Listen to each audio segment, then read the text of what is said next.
পাড়ায় দুষ্কৃতী তাণ্ডবের প্রতিবাদ করায় আক্রান্ত কাউন্সিলর। চরম হেনস্থার শিকার হতে হয় অভিনেত্রী ও কাউন্সিলর শ্রীতমা ভট্টাচার্যকে। শুধু তাই নয়, অশ্লীল ভাষায় গালিগালাজ করা হয়েছে বলে অভিযোগ জানিয়েছেন তিনি।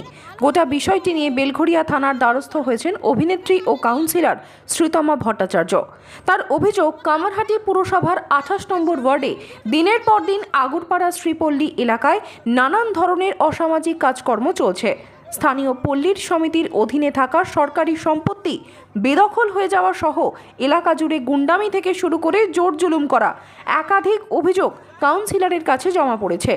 আর এই সমস্ত বিষয় সুরাহা করতেই রবিবার শ্রীপল্লী কমিটির সদস্যদের নিয়ে বৈঠক করতে যান কাউন্সিলর শ্রীতমা ভট্টাচার্য।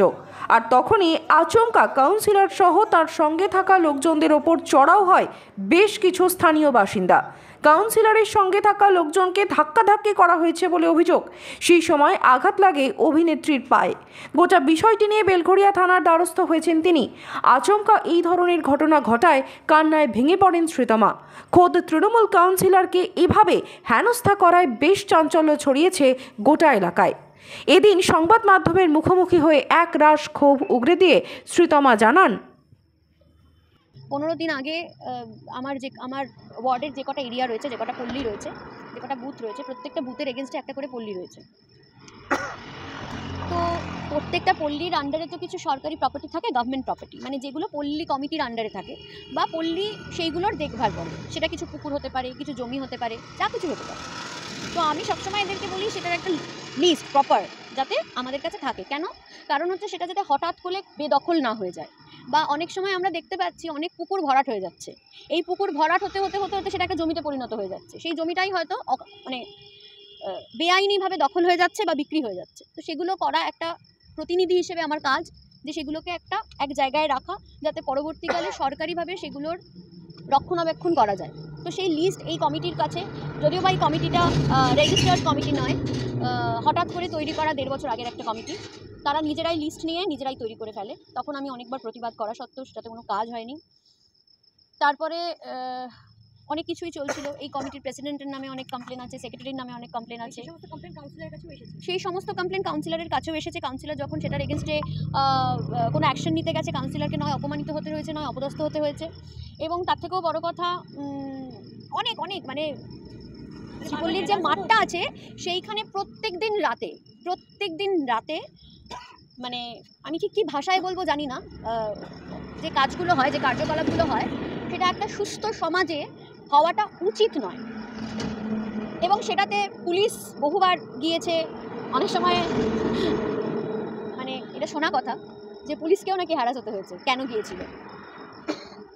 আজকে কীভাবে আমি মিটিং ডেকেছিলাম সবাইকে নিয়ে এবং ওদেরকে নিয়েও। ওরা যে কমিটিটাকে কমিটি বলে মানে গণ্য করছে, ওরা দাবি করছে যে কমিটিটাকে কমিটি বলে, সেই কমিটির প্রেসিডেন্টকে আমি চিঠি পাঠিয়েছিলাম। সেই চিঠিটাকে রিজেক্ট করে পল্লী কমিটির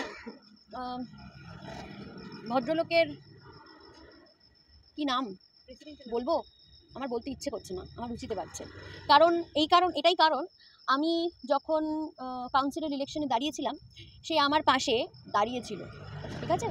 এবং তার সঙ্গে আরও অনেক মানুষই দাঁড়িয়েছিল যারা আমাকে সত্যিই সাপোর্ট করেছিল। কিন্তু দিনে কালে দেখতে পেলাম তারা শুধুমাত্র তাদের স্বার্থ চরিতার্থ করার জন্য আমার পাশে দাঁড়িয়েছিল। এখন মনে হচ্ছে যে কজন সত্যিকারের পাশে আছে তারাই সত্যি পার্টিটাকে ভালোবেসে পার্টিটা করে। আমি পার্টির কথা চাইনি, এই কারণে ওঠাতে চাইনি, তাহলে অনেক রকমের কথা উঠতে পারে। তো কেউ অভদ্র বলে আমাকে তো সেখানে নেমে অভদ্রতামটা করতে হবে, এটার কোনো মানে নেই।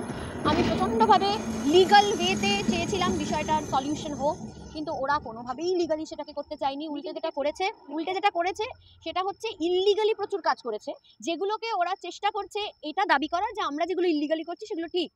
এবং সেটার প্রচুর ভিডিও আমার কাছে আছে। কারণ আজকেই আমাকে যেভাবে হ্যারাস হতে হয়েছে, আমি যখন বলেছি, প্রথমে এটাই আসি যে পল্লী কমিটির চাবি তো প্রথম কথা খোলা হয়নি। তারা যখন চাবি খোলার কথা বলা হয়েছে, তিনি বিধায়কের নাম নিয়ে, যে পল্লী কমিটির সেক্রেটারি, সে বলেছে আমরা বিধায়কের সঙ্গে কথা বলেছি, চাবি বিধায়কের সঙ্গে কথা বলেই দেওয়া হবে। তারপরে যখন আমি বিধায়কের সঙ্গে যোগাযোগ করি, বিধায়ক বলে আমার সঙ্গে দীর্ঘ মাস যাবত এদের কোনো যোগাযোগই নেই, এদের সঙ্গে কমিউনিকেট হওয়া তো দূরের কথা।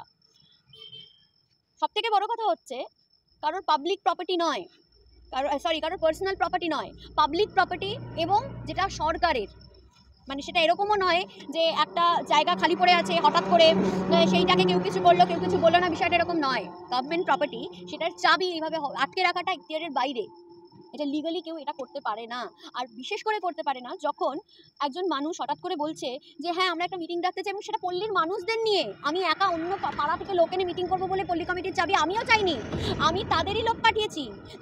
তাদেরকেই মানে ধরুন যে সেই পল্লীর হয়তো কার্যকারী সভাপতি সেই রকম মানুষ গেছে, বা সেই পল্লী কমিটির হয়তো সদস্য সে গেছে, গিয়ে বলেছে চাবিটা দে, আমরা তো মিটিং করব। ওরা আসতেও রাজি হয়নি, কারণ ওদেরও মিটিংয়ে ইনভাইটেড ছিলেন, তারা আসতেও রাজি হয়নি, তারা মিটিংটা অ্যাটেন্ডও করেনি। উল্টে যেটা করেছে, চাবি না দিয়ে একটা বিশৃঙ্খলা সৃষ্টি করেছে। আমরা বলেছিলাম, আমাদের ফোন করছে, আমরা জানি না, অথচ তাকে চিঠিটা পাঠানোর পরে সে চিঠিটাকে রিফিউজ করেছে। তাহলে আমরা কোনটা সত্যি দেব?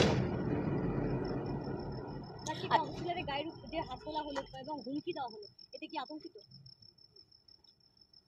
আমি নিজের জন্য এক ফোঁটাও আতঙ্কিত নই, কারণ এইরকম হামলা এর আগেও আমার সঙ্গে হয়েছে। যখন আমি প্রথম কাউন্সিলর হয়ে এসেছি, এর মধ্যে থেকেই কিছু ব্যক্তি আমার উপরে অ্যাটাক করেছিল, তখন আতঙ্কিত ছিলাম, এখন আমি আতঙ্কিত নই।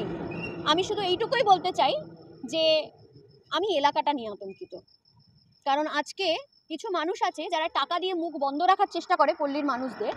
আলটিমেটলি কিন্তু টাকা দিয়ে বেশি দিন মানুষের মুখ বন্ধ রাখা যায় না।